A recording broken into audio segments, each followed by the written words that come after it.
तो अगर आप बिजनेस करते हैं और आपको कम से कम टैक्स भरना है तो आप एक बार सेक्शन 44AD को समझ लीजिए। उसके बाद आपको 30% टैक्स भरने की कोई जरूरत नहीं है। बेसिकली सेक्शन 44AD छोटे बिजनेसेस के लिए बना हुआ है, for individuals, HUF and partnerships.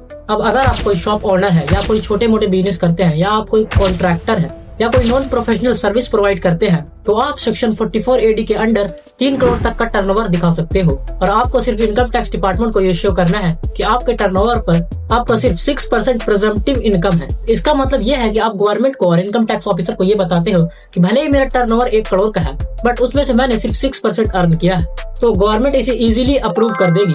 उसके बाद ना आपको ऑडिट करवाने की जरूरत है ना कोई बुक मेंटेन करने की जरूरत है। आपने बोला सिर्फ 6 लाख की इनकम है तो आप उस 6 लाख पर ही टैक्स भरो, चाहे आपकी इनकम ज्यादा भी हो। और अगर आपके बिजनेस की कैश रिसीप्ट ज्यादा है तो आपको 8% तक का टैक्स भरना पड़ सकता है। अब ये सेक्शन स्मॉल बिजनेसेस के लिए काफी बेनिफिशियल होने वाला है।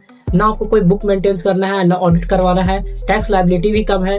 बट अगर आप एक प्रोफेशनल इंजीनियर, डॉक्टर, लॉयर या फिर कोई कॉन्ट्रैक्टर हो तो आपको सेक्शन 44ADA के अंडर टैक्स फाइलिंग करनी होगी, जिसमें आप सिर्फ 50 लाख तक के टर्नओवर पर फायदा उठा सकते हो। और तो और इसमें सिर्फ 6% और 8% टैक्स नहीं बल्कि इसमें 50% टैक्स भरना पड़ सकता है। बेसिकली ये सेक्शन स्मॉल बिजनेसेस के लिए काफी बेनिफिशियल है। ऐसी और इन्फॉर्मेशनल वीडियोस के लिए मनी डिकोड पेज को फॉलो करो।